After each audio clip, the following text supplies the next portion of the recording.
waaqayyo iyyuu gooftaa Yesuus Kiristoos fi badhaasa guddaan ni kenne maqaa caalu kenneef ulfina maqaa isaatiif immoo wanti hundinuu jilbeenfatee sagada. Gaafatime rakkina keessaa baatu afaan namaayyuu waan ulfina qabeessa sii dubbata. Nama waaqayyo deemsa jalqabsiise kufaatiin hin argatu. Nama waaqayyo fo'ate immoo namni addeessuu hin danda'u. Waaqayyo si fo'ateera taanaan, waaqayyo si jaallateera taanaan namni si addeessuu hin danda'u. Kanaafi nama waaqayyo jaallate immoo namoonni ulfina si haasa'u. Amma gaafa waaqayyo si kabajume guddaanis xiqqaanis gugguufaa dhufu. Yeroo waaqayyo tulluu ulfinaarra si dhaabu hunduma si barbaada. Yeroo kee maqaateef silumayyuu waaqayyo na fo'ateera. Maaliif beektuusin Kiristoos Yesuus dhiiga isaa qulqulluu dhangalaasuudhaan keenyan diinummaa diigeera. Garbichi hin jiru, birmaduun hin jiru. Keenyan diinummaa maal ta'eera? Diigameera. Hundinuu tokkumadha. Amma namni Ameerikaa ta'ee Kiristoositti amaneef namni Oromiyaa keessa ta'ee Kiristoositti amane difereensii tokko hin qabu. Birriidhaan hin madaalamu wantichi, warqeedhaanis hin madaalamu. Inni sunis inni kunis tsiyoonuma mallattoonsa. Warra waaqayyo fo'ate namni addeessuu hin danda'u.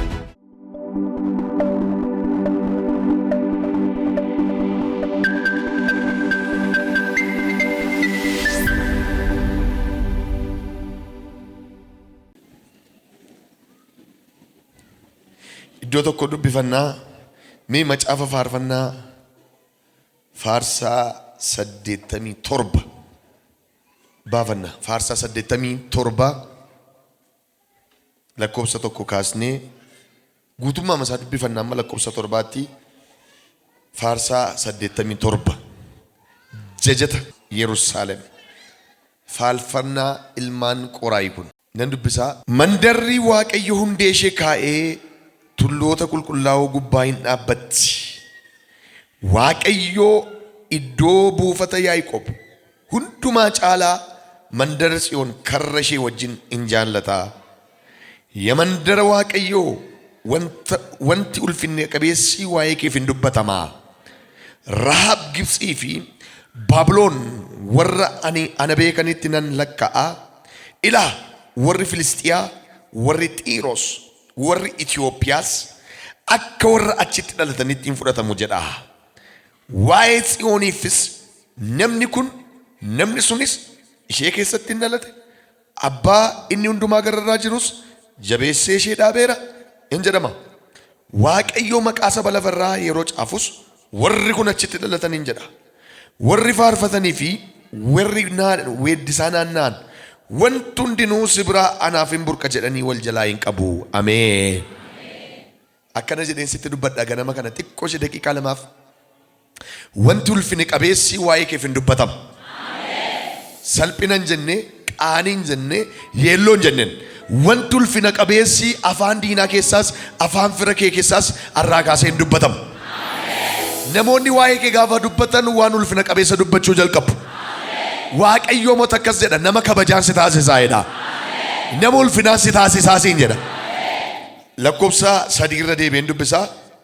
Ya mandara waaqayyoo wanti ulfina qabeessi waa'ee keef hin dubbatamaa. Wanti ulfina qabeessi maal ta'a? Wanti guddaan namni jireenya isaa keessatti yaaddatu, sodaatu, jibbus akka namni waan gadheetti hin jedhu hin barbaadu namni. Namni hundinuu waa'ee ofii isaatii waan gaarii dhaga'uu barbaada. Namni waa'ee kee waan hamaa dubbannaan sitti hin tolu. Of kasastaa maal narraa qaba jettaa guungummii keessa lixxa. Namni hundinuu ulfina maqaa isaas ulfina isaas kabajatee jiraachuu barbaada. Maqaadhaan jireenyumtiyyuu maqaadhaan namni maqaa isaaf jiraata. Waaqayyo iyyuu gooftaa Yesuus Kiristoosii fi badhaasa guddaan ni kennee maqaa caalu kenneef. Maqaa caalu. Ulfina maqaa isaatiif immoo wanti hundinuu jilbeenfatee sagada. Ganama kana naan jedha Waaqayyo waan hundumaa caalu nama tokkoof nan laaddan. Fudhattee baataa? Salphina utuu hin taane waan ulfina qabeessa ta'utu siif ta'a. Waan ulfina qabu tokko jireenya keef ta'a. Iddoo kanatti waa'ee mandara Tsiyoon dubbata. Waa'ee mandaraa Yaaqoob dubbata. Daawit maal jedhee dubbata? Ilaa waa'ee keetiif waan gaarii waan ulfina qabeessatu dubbatamaa jedhaniiti ilmaan Qoraayii faarfachuutti ka'an. Barri salphinaa hin hafaa, barri gaddaa hin hafaa. Waa'ee keetiif waan ulfina qabeessa dubbatamaa jedhanii faarfatan. Tsiyooniin faarfatan. Sababa qaba. Maaliif waa'ee ishee ulfina qabeettidha jedhamee faarfatama? Tokko lakkoofsa tokko irratti gaafa dubbatu Waaqayyootu hundee kee kaa'eedha. Masarata ishee kan kaa'eenyudha Waaqayyoodha. Diiguu hin danda'an jechuudha. Balleessuu hin danda'an. Arra nama tokkoof dhagaa bu'uuraatu kaa'ama. akka teebbifamtuuf waaqayyo dhagaa bu'uuraa siif kaa. Nama si biraa qabitti naa himime waaqayyo jedhin dhagaa bu'uuraa siif kaa jedhin. Amma mee wanta tokko sin gaafadha. Piroojeektii tokko ijaaruudhaaf gaafa jedhan mana barumsaas haa ta'u hospitaala piroojeektii tokko ijaaruudhaaf hoggaa jedhan dursa maal kaa'u? Masarata dingaayii kaa'u, dhagaa bu'uuraa kaa'u. Waa irratti barreessanii bakki kun hospitaalaaf qabameera jedhanii dhagaa bu'uuraa ni kaa'anii kaa'u. Ji'a tokko booda ijaarsa isaa jalqaba. Har'a eenyu akka ta'e hin beekon wanta siif kaa'u jira Waaqayyo. Ijaarsa addaa ijaaramuu jalqabda. Maaliif beektaa? Akka namoonni waa'ee kee ol harkaa fuudhanii ulfina dubbatanitti waan ulfina qabuun siif hojjedha Waaqayyo. Waan ulfina qabu tokko siifan hojjedha jedha. Mandara Tsiyooniin jedha. Ilmaan Qoraa gaafa farfaatan mandara Tsiyoon hundee ishee harka namaa kaa'e miti jedhan. Hundee ishee kan kaa'e Waaqayyoodha. Kanaafiyyuu ulfinaan tulloota irratti baatee mul'atti. Gaarota irratti baatee mul'atti. Yeroo sanatti maal jedhu namoonni gaara irratti arganii tulluu irratti arganii waa'ee ishee waan ulfina qabu weeddisuu jalqabu. Gaara galataa irratti argu, tulluu ulfinaa irratti argu. Nama tokko nan jedhaanis dachaa miixuu keessaa harki Waaqayyo butee si baasa. Gaara galataatti ganama kana Waaqayyo miilla kee ol baasa. Eenyutu ba'uu barbaada? Kana booda maqaa Gooftaa Yesuusiin dachaa miixuu keessaa butee si baaseera. Dachaa rakkinaa keessaa butee si baaseera. Namni tokko asii akka baatuun tulluu ulfinaatti ol baata. Gaara galataatti ol baata. Mi'a kedhaa rakkina koo keessaa ba'eera jedha. Hiyyuma keessaa ba'eera jedha. Gaafati mee rakkina keessaa baatu afaan namaayyuu waan ulfina qabeessa sii dubbata. Waa'ee kee salphina naasa'u. Gadadummaa keessatti si argennaan garuu namni waa'ee kee gaarummaa naasa'u. Baddeetti himeedha. Cubbuu ishee akkas gochaa jira jedha. Mammaakuu jalqaba. Mammaaksa dubbachuutti ka'a. Waa'ee mandara Tsiyoon garuu mammaaksa hin dubbatamu jedhan ilmaan Qoraa. Maaliif? Waaqayyootu hundee ishee kaa'e tulluu irratti mul'atti jedha. Nama Waaqayyo deemsa jalqabsiise kufaatiin hin argatu. Nama Waaqayyo tarkaanfii jalqabsiise oduun mandaraa hin danda'u. Ya nama Waaqayyo fuudhee si ka'ee waa'ee kee waan ulfina qabeessa dubbatama. Harka keessan lachuu raasaa dubbadhame afaan namootaa keessaa jedha. Waa'ee koo waan ulfina qabu dubbatamaa jedha. Arraa kaasee afaan namoota hundumaa keessaa waa'een kee waan gaariin dubbatamu haa jalqabu. Tokko sababni waa'ee Tsiyoon waan gaariin dubbatamu Waaqayyootu hundee ishee kaa'e. Sababa Waaqayyo hundee ishee kaa'eef immoo tulloota qulqullaa'oo gubbaa irratti mul'atti. Achirras dhaabbatti. Inni lammaffaanii hundumaa caalaa. Mandara jiru hundumaa caalaa Waaqayyo mandara Tsiyoon karra ishee wajjin jaallata. Karruma ishee magbiyaa ishee wajjin hin jaallata, baay'ee ma jaallata. Jaalala guddaa qabaaf. Nama Waaqayyo fo'ate immoo namni addeessu hin danda'u. Warra Waaqayyo fo'ate namni addeessu hin danda'u jedhe Phaawulos Roomaa boqonnaa 8 lakkoofsa 31 kaastanii naadattanii dubbistan. Kana hundumaa irratti inni gara keenya gore Waaqayyo erga ta'e eenyutu nurratti ka'a jennee sodaanna ree? Kana hundumaa irratti inni nu fo'ate Waaqayyo erga ta'e eenyutu nu addeessa jenna ree? Namni nu addeessu hin jiru. Waaqayyo si fo'ateera taanaan, Waaqayyo si jaallateera taanaan namni si addeessuu hin danda'u. Wal waamanii si addeessan, si addeessanis arrabni isaanii si bira ga'uu hin danda'u. Tsiyooniin Waaqayyo matu jaallate baqa. Karra ishee wajjin, hullumaa ishee wajjin jaallate, karruma ishee wajjin jaallate. Kanaafi nama Waaqayyo jaallate immoo namoonni ulfina ishee haasa'u. Wayyoo jedhu yoomuman argaa jedhu, yoomuman kontaakti godhaa jedhu, yoomuman wajjin wal argaa jedhu. Beekala doolabaa. Kanaan dura si tuffachaa turani, kanaan dura si addeessaa turani. Arra Waaqayyo si jaallateera, si barbaadamaan si taasisadha Waaqayyo. Harka kee ol kaasi, barbaadamaa ta'eera dhimee. Amantee dubbatte nama tokko soogiddummaa isaa deebiseeraaf naan jedhe Waaqayyo. Soogiddummaa kee sii deebiseera Waaqayyo. Amma waan tokko sin gaafadha. Soogiddatu nama barbaacha mandararra deema moo namatu soogidda barbaacha suuqii dhaqama? Namatu barbaacha dhaqama. Soogiddachuma teessi baatamtee bagalti. Waan jechuuf jedhe si barbaacha fagoof dhiyoorraa ni dhufa. Hin barbaadamta siin jedha Waaqayyo. Iyyi barbaadamaan taa'ee dubba. Soogiddummaa kee sii deebisadha Waaqayyo. Jireenya keetti soogiddummaa deebisadha. Deemsa keetti soogiddummaa deebisadha. Tsiyooniin gaafuma maqaa isheedhaan mandara waaqayyoo gatiin jedhan tuffatamtuun jedhan maal jedhu waa'ee ishee ulfina dubbatu. Amma gaafa waaqayyoo si kabaju mee gaafa waaqayyoo si kabaju guddaanis xiqqaanis gugguufaa dhufu. Yeroo waaqayyoo tulluu ulfinaa irra si dhaabu hunduma si barbaada. Si iyyaafata bakka yeroo kee maqaateef sabbar seenaa yeroon ga'eera. Siif yeroon ulfinaa ga'eera. Hunda caalaa jedha. Hundumaa caalaa karra ishee wajjin hin jaallataadha. Lakkoofsa lamarra darbatanii dubbistan maal jedha? Waaqayyo iddoo buufata Yaaqoob hundumaa caalaa mandara Tsiyoon karra ishee wajjin hin jaallataadha. Sababa jaallatamtuu taateef gaa namoonni maal godhu? Waa'ee ishee waan ulfina qabu dubbatu. Hamaa isheen dubbatan danda'anii jaallatamtuudha bakka jaallatamtuudha. Karra ishee wajjin jaallata Waaqayyo. Tokko hundee ishee Waaqayyo kaa'e.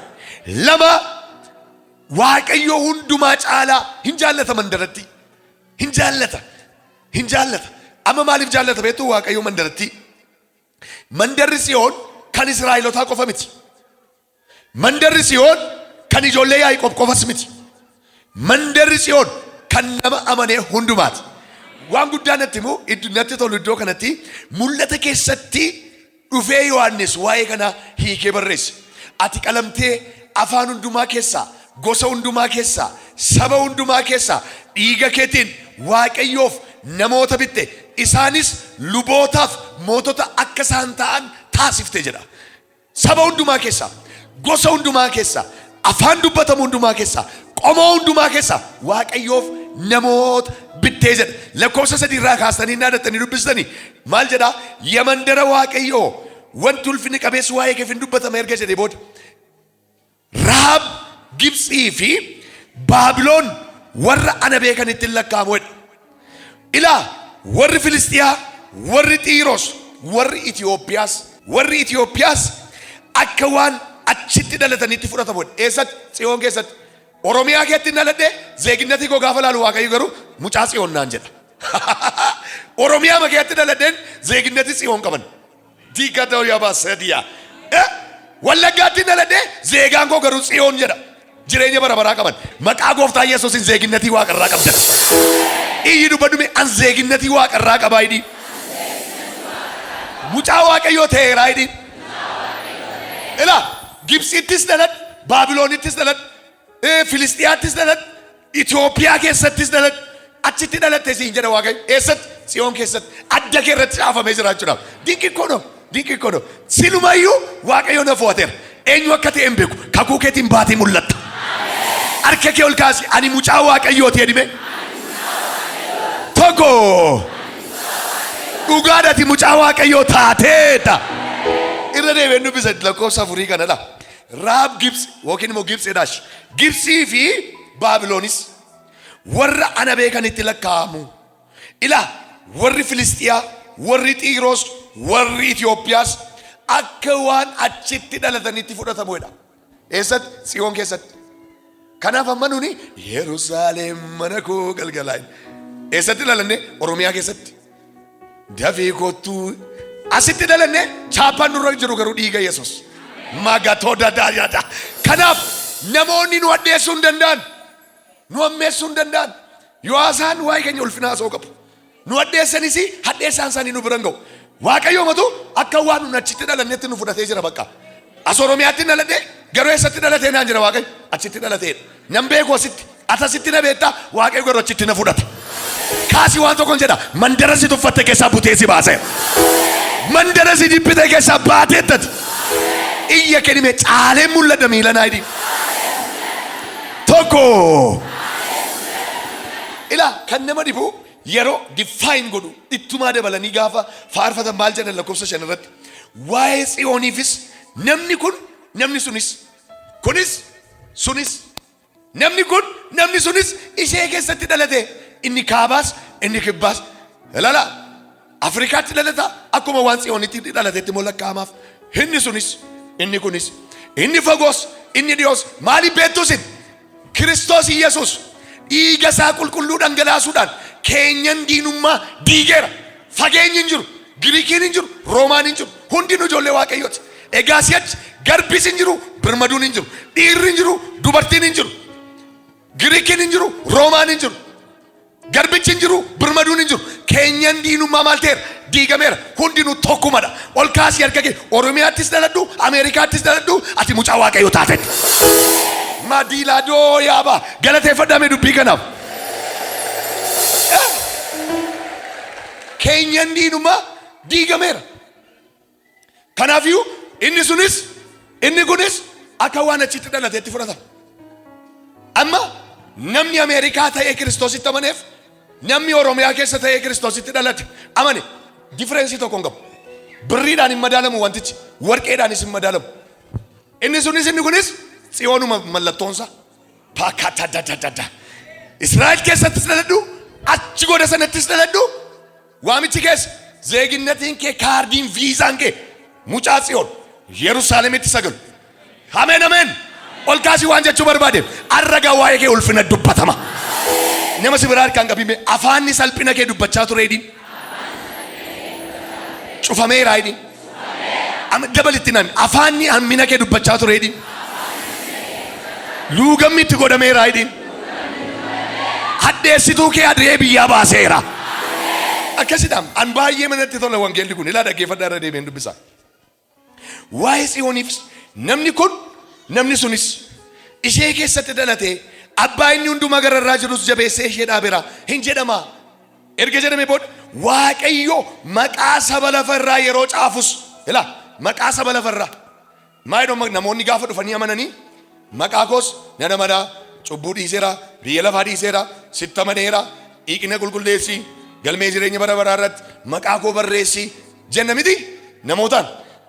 Akkas jechiisis namatti yeroo qalbii jijjiirrachiistu waaqayyoos jedha yeroo maqaa namoota biyya lafaarra jiran caafu eessatti caafa? Warri kun Tsiyoon keessatti dhalatan zeeginnati Tsiyoon qabu jedhee caafaadha. Maqaa namaa yeroo barreessus maal jedhee barreessa? Achitti akka isaan dhalatanitti barreessaa fedha. Akka wanta achitti dhalattetti irra deebiin dubbisa laa. Waaqayyo maqaa saba lafa irraa yeroo caafus warri kun achitti dhalatan jedhaadha. Amma baa gaafanii jireenya bara baraa dhaqu Abrahaam faa bira Yisihaaq Yaaqoob faa gidduu gaafanna kuni Oromiyaatti dhalatte naan hin jedhu zeeginnatiin koo asumatti dhalatte achuma ta'e gaanku asitti dhalate jedhee caafaa fedha.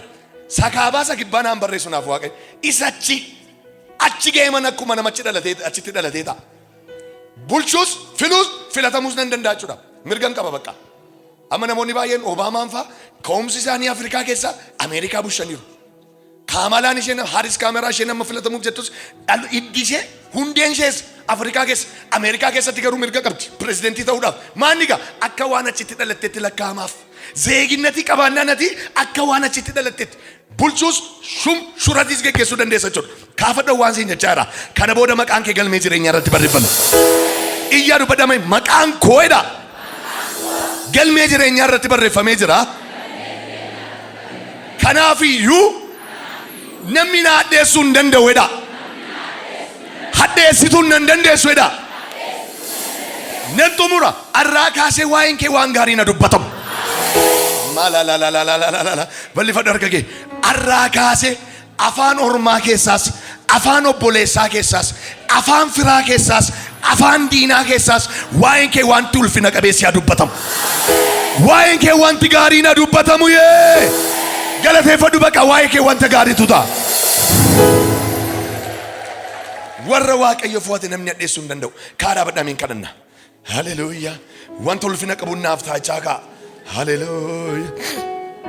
Herra beela baadoo beela baas. Waganda alooba. Haleluuyaa. Dandeettii keenya dhaamati. Himannaa keenya.